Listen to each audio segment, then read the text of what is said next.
Кумтөр боюнча өзүңүздөр жакшы билесиздер, көптөгөн нерсени угуп жүрөсүздөр, карап жүрөсүздөр, маалыматтарды угуп атасыздар. Менин оозуман дагы бир маалымат угуп коюңуздар. Кумтөр алтын кени 30 жыл башкарылганда, 30 жылда 100 миллион доллар пайда алып келиптир. 21-жылдын 25-жылга чейин 5 жылдын ичинде, мына биз азыр башкарып аткан 5 жылдын ичинде миллиарддан ашык пайда алдык. Миллиард доллар. Ойлосоңуздар, 30 жылда 100 миллион, 5 жылда 1 миллиард. Мына кандай мамлекетте талап тоноочулук, объемдор көп болгон.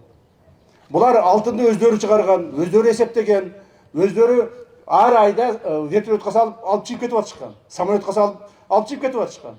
Ал эми биздин чиновниктерге берип коет. Бул ушунча өндүрдүк, ушунча жаздык да. Баягы ушунча өндүрүпсүңөр деп биздикилер жазып алат. Болду, ошо менен отурушкан. Бул деген биздин ошо Ысык-Көлдөгү байлыгыбызды түздөн-түз талап тоноочулукка жол берип коюшкан.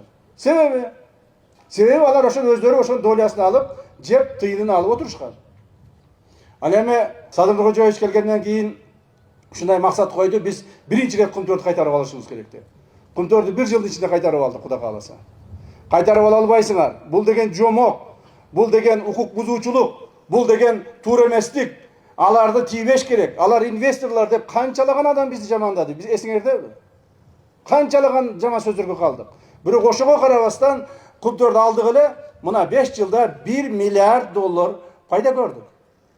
Ал эми бизге чейин 30 жылда 100 миллион доллар пайда көрүшкөн. Мына айырмасы ушунда. Бүгүнкү күндө налогтору да толук төлөнүп атат. Толук бойдон 100% Кыргызстанга иштеп атат. А ошого чейин башкаларга иштеп келдик 30 жыл. Андан сырткары биз азыр кен байлыктарды иштетүү боюнча мыйзамга өзгөртүү киргизгенбиз.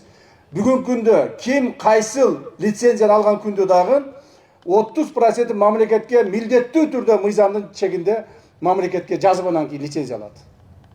Мурдагыдай жөн эле мамлекеттин үлүшү жок, бир дагы процент бербей алып эч ким алып кете албайт.